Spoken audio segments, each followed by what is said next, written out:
When I heard about the topic for tonight, gratitude, I automatically thought about my first divorce. And I'm kind of sad that I didn't go as the 11th guy, because that's probably the best thing I'm going to say. So get that first line in and let it hang there a little bit. What's nice about gratitude for me right away, and I thought about this, was it always seems to accompany some of the worst expectations that you have, and I think we've already heard that today. So I was a newly divorced dad, and I didn't want to be a McDonald's dad, the kind that sort of hangs out on Sunday with their kids trying to get as much out of a Happy Meal as they can, and kind of keep the bonding process going. I didn't want to be that. I wanted to be a Renaissance dad, a dad that takes their kids to all sorts of things, shows, musicals, all kinds of stuff. Get them out of Littleton, Colorado, which is a wonderful place.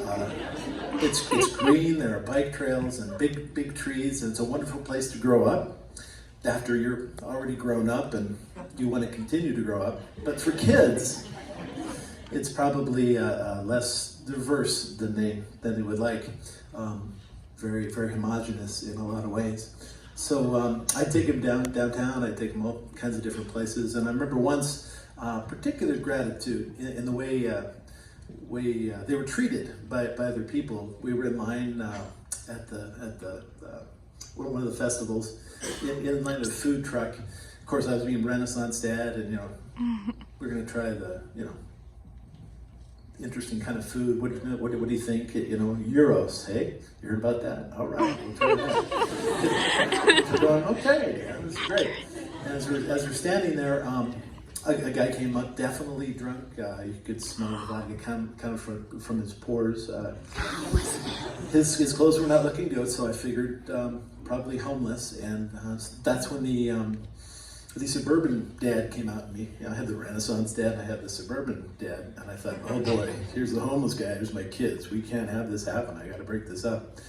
But they started talking, and it was great. He asked some questions about their school and about their lives, and he was very concerned, and the kids were having a great time telling them all about it. And it was great up until the point that he actually was very polite. He just said, "Excuse me," and he turned around and he threw up on the lamppost. Then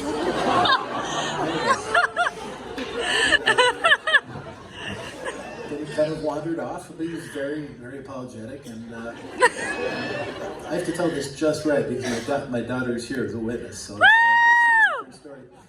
It's so true. And but the main thing I was thinking about was a guy I worked with whose name was Zach, and we worked at a place that rhymed a lot with Kinko's.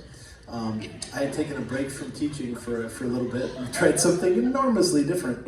And we were co-workers. He was in his mid-20s and I was in my mid-30s, and it was a chance for me to be, young and have a good time, go over barbecue with him at his apartment, and say hi to his wife, and all his friends came over, and it was great.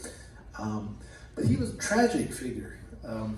He was a diabetic and an alcoholic, and he took all kinds of pills from the medicine chests of parents everywhere.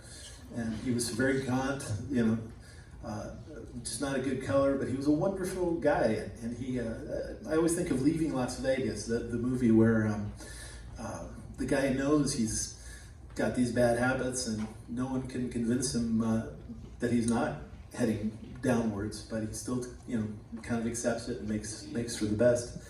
But he was great. We had a great time, and I could, be this young guy with them, and I could be Renaissance dad. But he ended up getting a second DUI, and I've never heard of this before, but they sentenced him to have to go into night prison so he could work at the place that rhymes with Kinko's. And then at night, he would take a bus and go into the prison. If he didn't make it on time, it was a parole violation type of deal. So he always had to get there. And one day, the bus was late, and he really feared, that this was going to be a big problem. So I said, "Hey, let's go. I'll take you there." And I'd forgotten that I was going to pick up the kids too at the same time. So here was the situation again, suburban dad, where I had my kids. And I had, this guy who drops the F-bombs everywhere, and he's got bad language, but it's never in a bad way. It's kind of like punctuation. And he wanted to be a rapper. He wanted to be a DJ. He had this, Mac all set up with all the garage band stuff. And it was a sweet guy. And so, yeah, here's the kids in the car. We're going to pick up Zach, and we're going to take him to prison. And how's this going to go? How am I going to explain this? My kids were, very young. You were.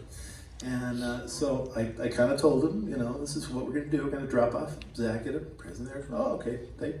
That's good. Sounds good. So he got in the car. It was no trouble. He was the nicest guy ever. It reminded me of the drunk guy. He talked to him, asked them about their school and how things were going, and they told him all kinds of things, and they had this wonderful little conversation. And then we drove into the jail parking lot. And, he turned and he got very serious. He turned back to them and he said, "Now, kids, I've made some bad choices in my life, and I don't want you to be anything like me. So you have to promise not to do what I've done." And of course, instantly, "God, okay, yeah, we'll do that."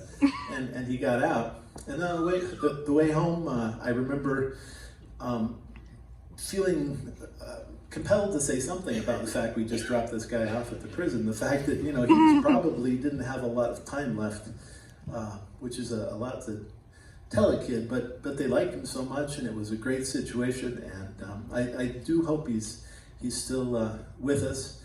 But it meant a lot to the kids, who they still talk about him, and to me as well. How people talk to my kids and deal with them, very important, very, very gratified for that thing with a G. So anyway, if you want to know if it's true, talk to that woman over there. So, all right, thanks very much. It's true.